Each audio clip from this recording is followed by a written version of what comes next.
I'm very glad that I was invited to the ICI to share my personal knowledge on the budget process, and of course, any information about the insertions on the flood control. That was the basis of my invitation. I'm glad to have shared any and all personal knowledge and information to the ICI because I want to help the ICI in this investigation. We want to support the investigation, the fact-finding, to resolve the issues surrounding the concerns of the ICI.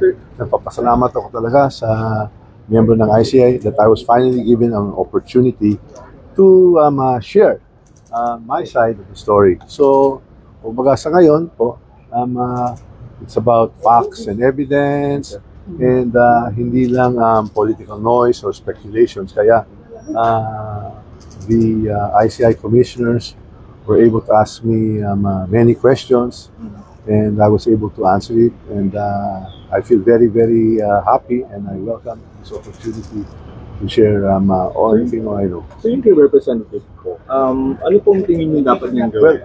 Well, the ICI will have resource persons invited here, and we shall await for the same. Sir, do you think he should come back to the country? Well, any and all resource persons who are invited here, we expect them to return. Sir, babalik po kayo sa commission? I'm ready to come back to the commission anytime I'm invited, so that if I can share more information, I will do so. So Sir, comment lang. release your SALN? Sir, you going to release your SALN? I will do at the instance of the commission. So, Sir, yung Sir, pupunta po kayo sa POG.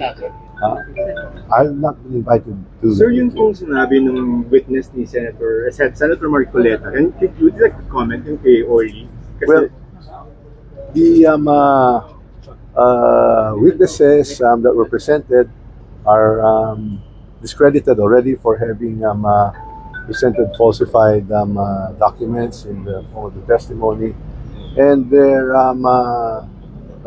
testimonies have already been denied by the corporators. That he was part of your security? He's not part of my security. Thank you very much. Thank you.